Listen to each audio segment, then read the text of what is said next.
Summer Sanders is one of the biggest names in Olympic swimming, winning 2 gold medals in 1992. Summer. I know, 32 years ago. Oh my God, that's. But just yesterday. Yeah, it seems like but Summer Sanders, the name is still like for me anyway. It's still Summer Sanders. Amazing. She's now helping athletes transition to life after the games, working with Guild. Has a partnership with Team USA, education, skill training.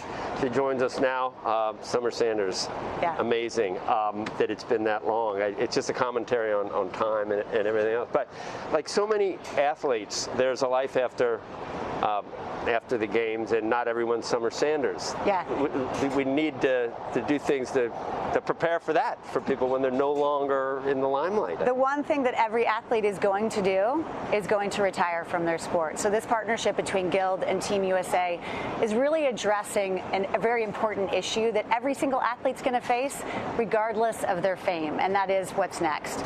So I think if I look at my own career, if I had online education to finish my degree when I wanted to finish it, it would have just sort of taken that weight off my shoulders and helped me focus on a direction.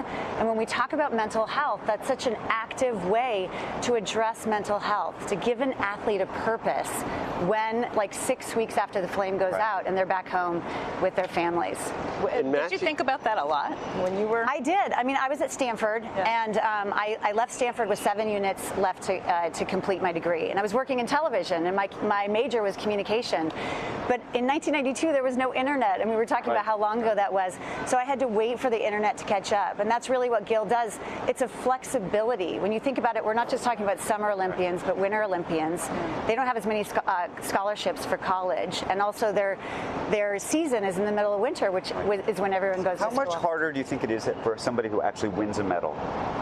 Harder, right. It's a different kind of hard, It's a different kind of hard. It's a great, successful thing to have, but then there's the other side of that. Well, they'll forever, whenever they're in a competition, be introduced as the Olympic champion. So that sort of puts you at, you always need to be at your best. I think you need to come to terms with like what really grounds you, and I did this many times in my life. I still do it when I audition for shows and things like that. Who loves me?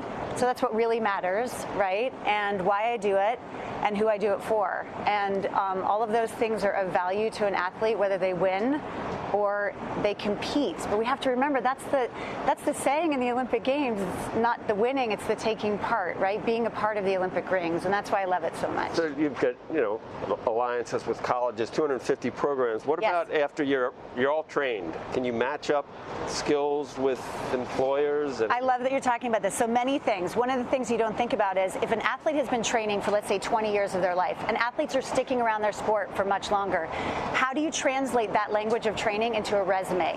That's something that Guild will help you with.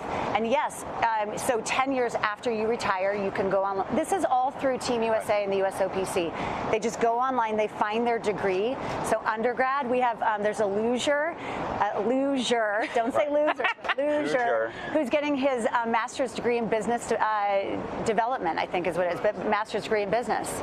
I mean, if you can hire an Olympic medal winner, I would want to hire, I think, maybe a swimmer or a rower. The rower, well, anybody who's on a team, right? Either in the relay or if you're rowing, everybody's got to do it all together. That's a thing. It reminds me of veterans, the discipline and the hard work and the teamwork that goes into all of it. Teach us how to be better. We're not afraid of failure. In fact, we appreciate failure. We want to learn from it. We want to get better. We're teachable. We're coachable. But sometimes athletes, even if they win or don't, they go into that next phase with a lack of confidence. And that's okay too. Like I want to say to my Olympians, it's okay not to be perfect. Come and be a part of this team. We want to support you, and that's what Guild does with Team USA. Can I ask just a sponsorship question? Yes. How long is the window? I mean, I feel like a lot of folks who win a medal, they need to go try to get that sponsorship money as quickly as humanly possible because they're all worried that the window is getting shorter and shorter in this sort of social media age. Right. Well, the window, I think, is getting bigger. I think it's getting bigger. Okay. If you have a brand that you've created on social media. So let's talk about Alona Mar, right? The rugby player. They're going to play for the gold medal later today.